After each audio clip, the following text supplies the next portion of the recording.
казвам как, защото аз от 2 години нямам време да се кача. Дъщерята стигна до второ място републиканско, сина до трето и бяха много близки. Вие сте семейство с кио. Колко квадрата беше той? Значи той е чиста площ 55 квадрата, с общите части 62. 62 с балкона и с мазе има. Мазе няма. Нямате. Няма. Значи долу е пателен етаж, той мислеше да го прави фитнес зони, разни други неща. Има и апартаменти. И цената колко беше на този? Значи на този апартамент той се пада до третия етаж всъщност. Отдолу имаме или паркер, първи етаж, втори етаж е това. И долният апартамент е същия по него. Той е на 22, долу е на 21. Хайде, можем да сме... Не може вече да се преговаря. Да. А колко излиза горе-долу прехвърляне, всеки там актове, не знаете, не сте продавали до сега? Ние не бяхме решили да продаваме. Това е двойната. Всичко, само огледало няма. Не е включен ток. Ток има, просто не е Не включен да го снимам.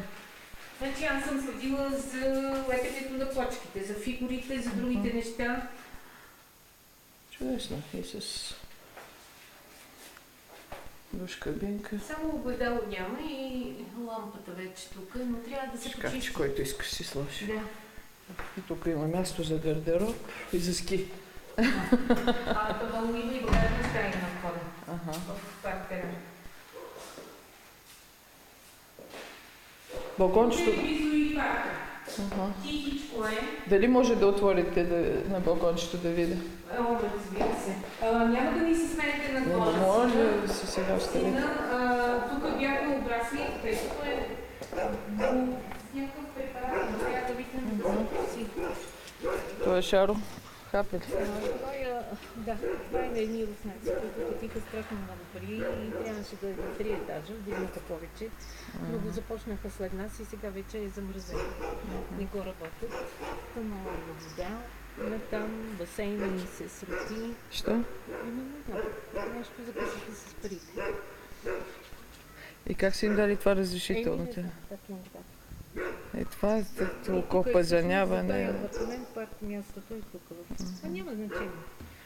Вашия блок е това. Не, до тук. Това и до тук. А нагоре е друг? Това е друг, да.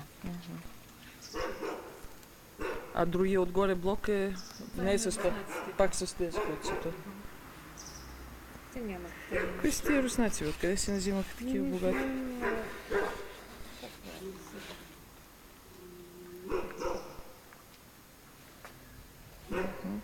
Иначе по принцип е тихичко така. Щеше тук си представям каква гледка е било без този блок. Тук беше разкошно. А този стадион какво ще го прави? Стадион си е стадион. За футбол ли? За кой? Да, за футбола. Иначе парка е тук отдолу, видяхте. Да, парка. И ние живеем точно в центъра на перфекцията в тази локация. И искаме децата да дават срок да се преместим тук, защото в центъра е много трудно. Не знам. А в шкафовете тук няма обзавеш, само шкафчета си и мивка. Но е място за всичко. Да, горе-долу така сме го предвидили. За такъв за сезонно ползване е повече от супер. Да ви кажа, аз не искам нещо да